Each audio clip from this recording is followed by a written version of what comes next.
नमस्कार, मैं हूं आपके साथ हेमंत कुमार। और रूस ने बुधवार को यह कहा कि भारत किसी भी देश से क्रूड ऑयल खरीदने के लिए पूरी तरह से आज़ाद है।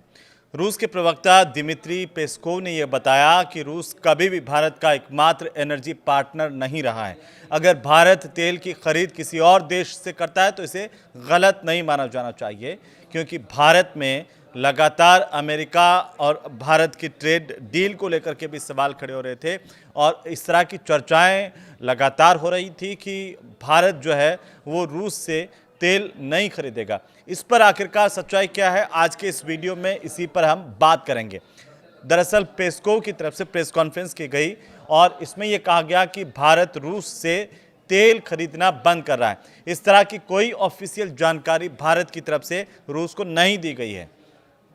उन्होंने एक दिन पहले भी यही बात कही थी कि नई दिल्ली से ऐसा कोई मैसेज नहीं आया। एक बार फिर से रूस ने इस बात को दोहराया। रूस के प्रवक्ता दिमित्री पेस्कोव ने यह कहा कि हम जानते हैं कि रूस भारत का तेल और पेट्रोलियम उत्पादों का इकलौता आपूर्तिकर्ता नहीं है। भारत हमेशा दूसरे देशों से भी ये उत्पाद खरीदता रहा है। हम इसमें कुछ नया नहीं देखते हैं, ये रसिया की तरफ से कहा गया। उधर ट्रंप ने यह दावा किया कि भारत रूसी तेल खरीदना बंद करेगा और इसी को लेकर के भारत में सियासत तेज हो गई। लेकिन इससे पहले अमेरिका के जो राष्ट्रपति हैं ट्रंप, उन्होंने सोमवार को यह कहा था कि भारत अमेरिका के साथ हुई ट्रेड डील के तहत रूस से तेल खरीद रोकने को तैयार हो गया है। उन्होंने ये कहा था कि अमेरिका और भारत के बीच एक व्यापार समझौता हुआ है। इसके तहत भारतीय सामानों पर लगने वाला जो टैरिफ है वो 50% से घटा करके 18% हो गया है। उन्होंने ये दावा किया कि इसके बदले में भारत रूस से तेल खरीदना बंद करेगा और व्यापार से जुड़ी टैरिफ की रुकावटें भी कम करेगा। वहीं रूसी प्रवक्ता की तरफ से बयान आया। रूसी प्रवक्ता ने कहा कि तेल खरीदी दोनों देशों के लिए फायदेमंद है। रूसी विदेश मंत्रालय की जो प्रवक्ता है मारिया जखारोवा, उन्होंने ये बयान देते हुए कहा कि रूस और भारत के बीच हाइड्रोकार्बन व्यापार जारी रखने की बात कही गई रूस की तरफ से। और ये कहा उन्होंने कि भारत की रूसी हाइड्रोकार्बन की खरीद दोनों पक्षों के लिए फायदेमंद है। ये वैश्विक ऊर्जा बाजार में स्थिरता को बनाए रखने में मदद करती है। हम अपने भारतीय साझेदारों के साथ निकट सहयोग जारी रखने के लिए तैयार हैं। और इसी बीच रूस के जो एनर्जी एक्सपर्ट्स हैं उनकी तरफ से भी बयान आए और ये कहा गया कि भारत के लिए रूसी तेल को पूरी तरह छोड़कर किसी और देश का तेल लेना आसान नहीं है। तो वहीं नेशनल एनर्जी सिक्योरिटी फंड के विशेषज्ञों का भी बयान मीडिया रिपोर्ट्स के जरिए सामने आया, जिसमें नेशनल सिक्योरिटी फंड के विशेषज्ञ इगोर युश्कोव ये कह रहे हैं कि अमेरिका जो तेल जो है अब वो बेचता है वो हल्का होता है, जबकि रूस भारत को भारी और सल्फर वाला यूराल्स क्रूड सप्लाई करता है, जिसका जो इस्तेमाल है वो इस्तेमाल भारतीय रिफाइनरियां करती हैं। अब उन्होंने ये कहा कि अगर भारत अमेरिका से हल्का तेल अगर खरीदेगा तो उसे दूसरे तेलों के साथ ब्लेंड यानी मिक्स करना पड़ेगा ताकि मशीनें ठीक तरीके से चल सकें। ऐसा करने पर भारतीय कंपनियों की लागत जो है बढ़ जाएगी, यानी कि भारत को अमेरिकी तेल खरीदना ज़्यादा महंगा पड़ेगा। इस पूरे मामले को लेकर के भारत का बयान पहले ही सामने आ चुका है। भारत की तरफ से ये बताया गया है कि 140 करोड़ लोगों को ध्यान में रख करके कोई फैसला किया जाएगा। भारत सरकार की तरफ से यह कहा गया है कि देश की ऊर्जा सुरक्षा उसकी सबसे बड़ी प्राथमिकता और तेल खरीद से जुड़े सभी जो फैसले हैं वो राष्ट्रीय हित को ध्यान में रख करके किए जाते हैं। विदेश मंत्रालय के भारत के जो प्रवक्ता है रणधीर जायसवाल, उन्होंने ये कहा कि सरकार के लिए 140 करोड़ लोगों की ऊर्जा ज़रूरतों को पूरा करना मुख्य टारगेट है। उन्होंने ये भी कहा कि भारत की एनर्जी पॉलिसी अलग अलग देशों से तेल और गैस खरीदना है और ताकि आपूर्ति पूरी तरह से बनी रहे। अब रणधीर जायसवाल ने यह भी कहा कि भारत अपनी ऊर्जा ज़रूरतों के लिए बाजार की जो स्थिति है और बदलते हुए अंतर्राष्ट्रीय हालात को ध्यान में रखते हुए फैसले करता है। ये साफ भी किया गया भारत की तरफ से कि भारत के सभी फैसले इसी सोच के तहत लिए जाते हैं। वेनेजुएला लंबे समय से भारत का एनर्जी साझेदार भी है। तो आप देखिए कि वेनेजुएला से तेल खरीद पर पूछे गए सवाल के जवाब में विदेश मंत्रालय के प्रवक्ता ने क्या कहा। उन्होंने कहा कि वेनेजुएला भारत का लंबे समय से ऊर्जा साझेदार रहा है और ये बताया कि भारत 2019-20 तक वेनेजुएला से कच्चा तेल इंपोर्ट करता था, लेकिन इसके बाद से इसे रोकना पड़ गया। अब रणधीर जायसवाल ने यह भी कहा है कि 2023-24 में भारत ने वेनेजुएला से फिर से कच्चा तेल खरीदा, लेकिन जब दोबारा प्रतिबंध लगाए गए तो आयात फिर से बंद हो गया।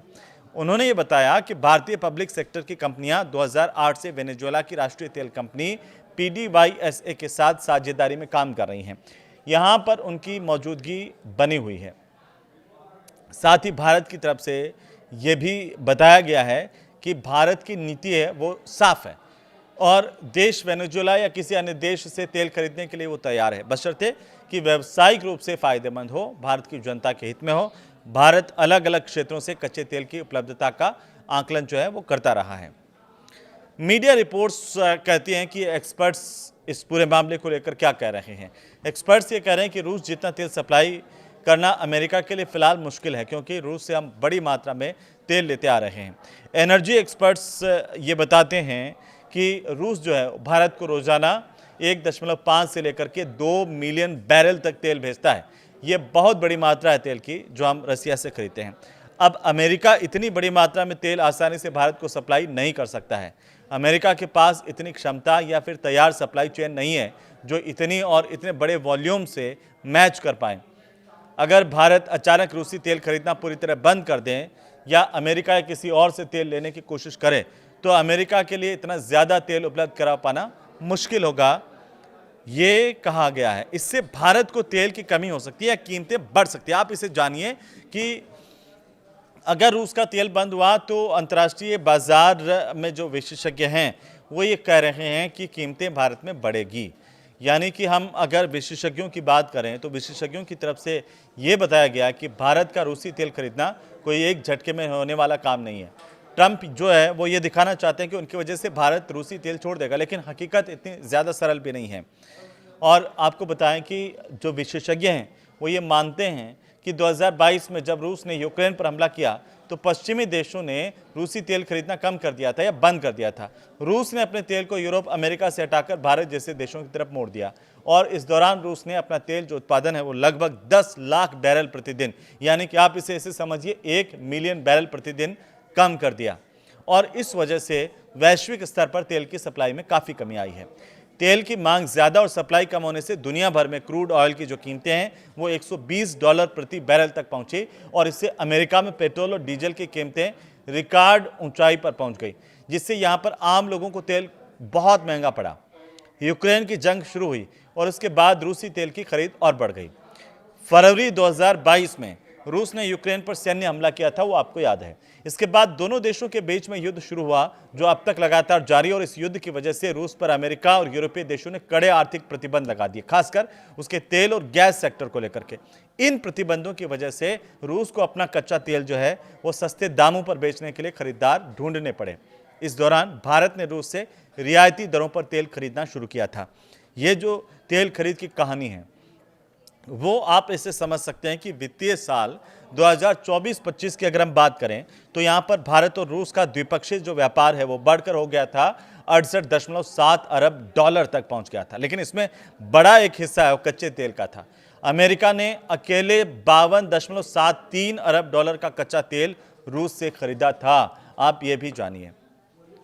अब तेल खरीदी बंद होने से रूस और भारत का व्यापार जो है वो घट सकता है।